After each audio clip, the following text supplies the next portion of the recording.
ग्रह का द्रव्यमान होता है, इतना पृथ्वी का द्रव्यमान होता है। क्या आपने इतनी बड़ी संख्या कभी पढ़ी है या इसे आप पढ़ सकते हैं? बताओ। अगर पढ़ सकते हैं तो मुझे कमेंट में ज़रूर बताना। ठीक है। अब देखो, ऐसी बहुत बड़ी संख्याओं का पढ़ना, समझना और इनकी तुलना करना बहुत कठिन होता है। इन संख्याओं को सरलता से पढ़ने के लिए, समझने के लिए और इनकी आपस में तुलना करने के लिए, कौन संख्या बड़ी कौन छोटी है, हम घातांकों का प्रयोग करते हैं। एक्सपोनेंट। किसका प्रयोग करते हैं? एक्सपोनेंट। अंग्रेजी में बोलते हैं घातांक को एक्सपोनेंट। एक्सपोनेंट्स घातांकों का प्रयोग करते हैं। इस अध्याय में हम घातांकों के बारे में सीखेंगे तथा यह भी सीखेंगे कि इनका प्रयोग किस प्रकार किया जाता है। आइए अब घातांक के बारे में जानते हैं। इसके बाद आप इन संख्याओं को लिखना और पढ़ना अच्छी तरह से सीख जाएंगे। अब एक बात बताइए, ये मैंने कितनी संख्या लिखी है? इकाई, दहाई, सैकड़ा, हजार, 10,000। ये मैंने 10,000 संख्या लिखी है। कितनी लिखी है? 10,000। अब एक बात बताइए, अगर हम इसे अभाज्य गुणनखंड के रूप में लिखें या इसे हमें 10 के रूप में लिखे, इसे तोड़ के लिख देते हैं, तो हम क्या लिखेंगे? देखो, 10 गुणा 10 100 हो गया, गुणा 10 1000 हो जाएगा, गुणा 10 10,000 हो जाएगा। हो जाएगा या नहीं हो जाएगा? ध्यान से देखो, 10,000 को हमने क्या लिख दिया? 10 गुणा 10 गुणा 10 गुणा 10। ठीक है। बस यही बात सीखनी है आपको। अगर हम किसी भी संख्या को गुणा के रूप में जितनी बार लिखते हैं वह उसकी घात होती है। तो हम 10 को 10 के ऊपर ऐसे 4 लिख देंगे। क्या लिख देंगे? 10 के ऊपर ऐसे 4 लिख देंगे।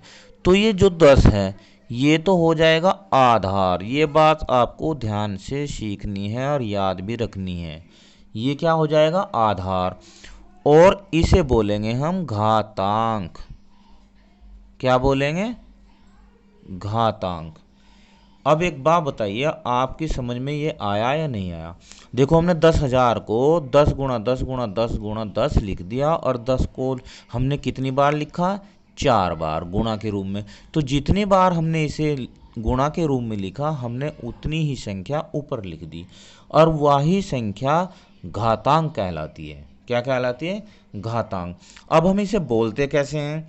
10 की घात 4। क्या बोलते हैं? 10 की घात 4 या 10 के ऊपर घात 4 या 10 की चौथी घात, कुछ भी बोल सकते हैं इस तरह हम इसे। ठीक है। अगर ये घातांक आपकी समझ में आ गया तो ये मैंने लिख भी दिया है। यहाँ पर 10 आधार बेस है और 4 घातांक कहलाता है।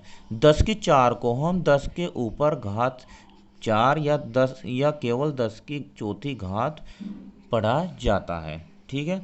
अब ये 10 की घात 4 है, ये 10,000 का घातांकीय संकेतन है।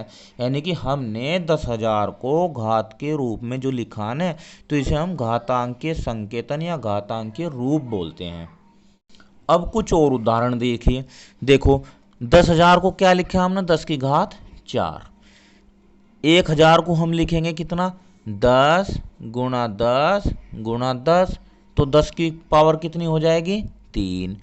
100 को कितना लिखेंगे, 10 गुणा 10, तो 10 की पावर कितनी हो जाएगी, 2। घात को पावर भी बोलते हैं। और 10 को कितना लिखेंगे, 10 गुणा 1 लिखेंगे, तो 10 की पावर हो जाएगी 1। अब एक बात बताइए, यहाँ पर एक पैटर्न बनकर तैयार हो गया है। देखो यहाँ पर कितनी जीरो थी, 4, तो पावर कितनी आई, 4। यहाँ पर कितनी जीरो है, 3, तो घात कितनी हुई, 3। यहाँ पर कितनी जीरो है, 2, तो घात कितनी है, 2। यहाँ पर कितनी जीरो है, 1, घात कितनी है, 1। अब जीरो कम हो गई, यहाँ पर जीरो बिल्कुल नहीं है, तो यहाँ पर कितना है, 1। तो इसका मतलब क्या होगा कि यहाँ पर जीरो घात हो जाएगी, क्योंकि घटती जा रही। देखो 3 में से 1 गया 2, 2 में से 1 गया 1, 1 में से 1 गया 0। अब यहाँ पर एक बात निकल के आई है कि यदि घातांक 0 है तो उसका मान 1 होता है। यानी किसी भी संख्या की अगर घात 0 होगी तो उसका मान कितना होगा, 1 होगा। ये बात आपको याद रखनी है इस चैप्टर में, ठीक है। अब देखो 10 की घात 2 को हम 10 के ऊपर घात 2 पढ़ सकते हैं। इसे 10 का वर्ग भी बोल सकते हैं, क्योंकि जिसकी भी घात 2 होती है जिस संख्या पर, उसे वर्ग भी बोलते हैं। 10 की घात 3, 10 के ऊपर घात 3, इसे 10 का घन बोलते हैं। 5 की घात 3, तो 5 का घन।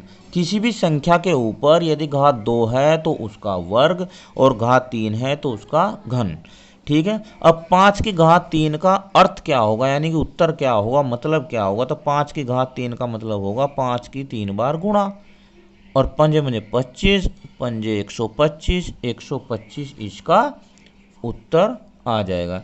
ऐसे हम किसी भी संख्या की अगर घात लिखी हुई है तो उसका मान ज्ञात कर सकते हैं। अब एक बात बताओ, जब आधार माइनस हो, ऋणात्मक हो, तब मान कैसे ज्ञात करेंगे।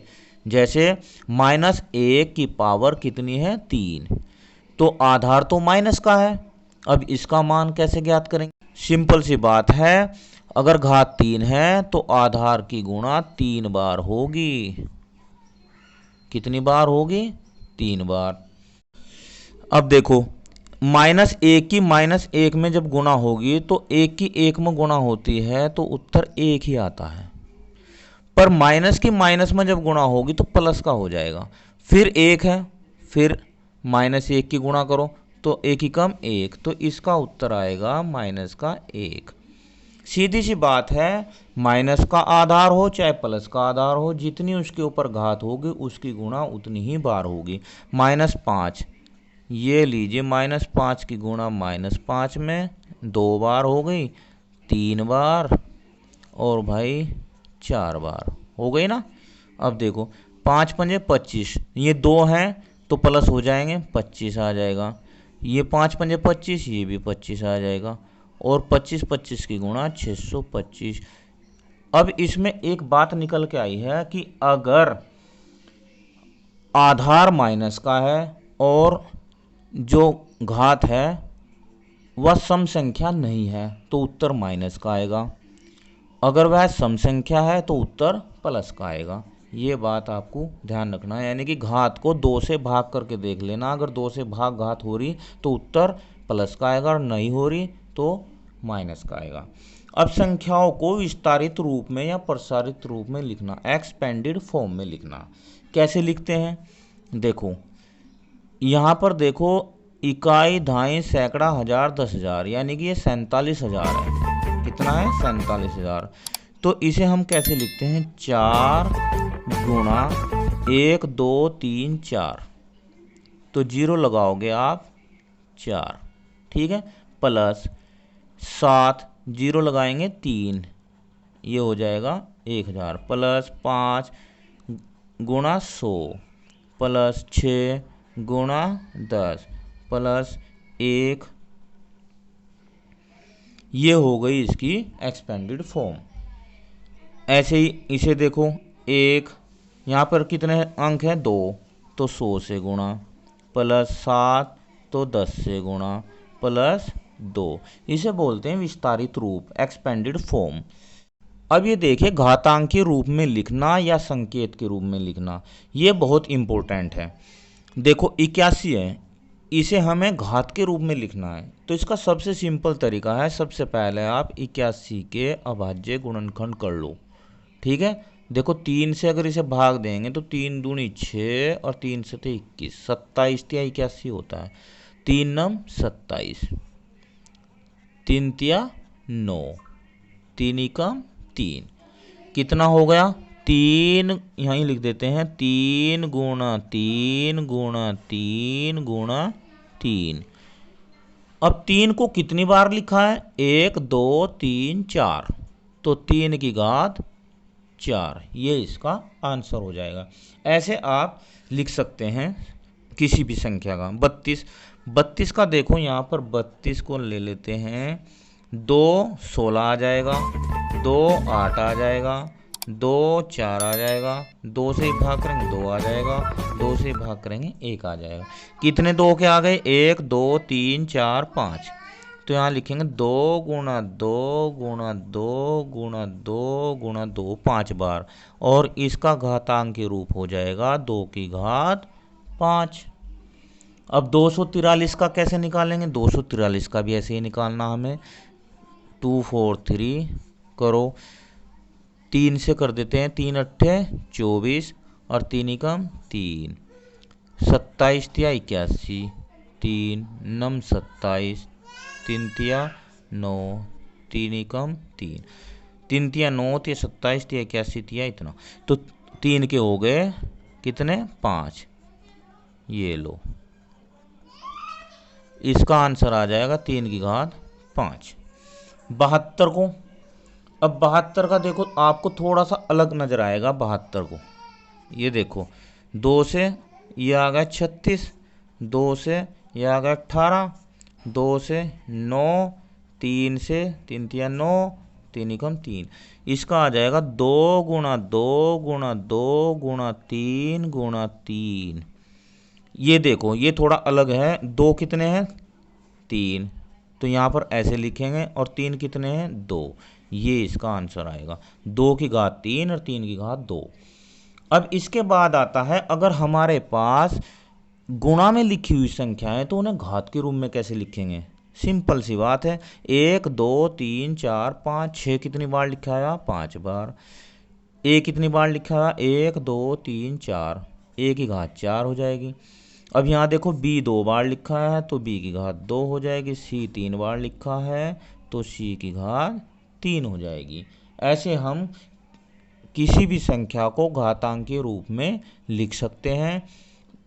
अब जैसा हमने आपको बताया था कि आप इन संख्याओं को लिखना और पढ़ना आराम से सीख जाएंगे। देखो अब देखिए, इसमें आप जीरो गिन लो कितनी, 1 2 3 4 5 6 7 8 9 10 11 12 13 14 15 16 17 18 19 20 21 22, 22 है तो 10 की घात 22 गुणा कितने बचे हैं 597, 597, ये संख्या हमने लिख दी। इसका एक और तरीका है, अगर आप बिल्कुल ही ऐसे लिखना चाहते हैं 5 9 7, तो फिर आपको 10 की घात 24 करनी पड़ेगी, क्योंकि एक 2 संख्या और बढ़ाई ना हमने, 2 के बाद दशमलव लगा दी, तो हमें 10 की घात 24 2 यहाँ पर नंबर बढ़ा देना पड़ेगा, नहीं तो ये संख्या हमने लिख दी। इसे कैसे लिखेंगे, इसका भी देखो, 1 2 3 4 5 6 7 8 9 10 11 12 13 14 15 16 17 18 19 20 21 22 23, 10 की घात 23, 600 ये 868, 868, ये लो लिख दिया। अगर इसमें भी यहाँ पर दशमलव लगाएंगे तो 8.68 और 10 की घात हो जाएगी 25, यहाँ पर 2 संख्या और बढ़ जाएगी, ये इसका आंसर हो जाएगा। अब आप कितनी भी बड़ी संख्या कोई दे दे आपको, उसे आराम से घात के रूप में लिख सकते हैं और उसे पढ़ भी सकते हैं। वीडियो कैसी लगी मुझे कमेंट में ज़रूर बताना। धन्यवाद, आपका दिन शुभ हो।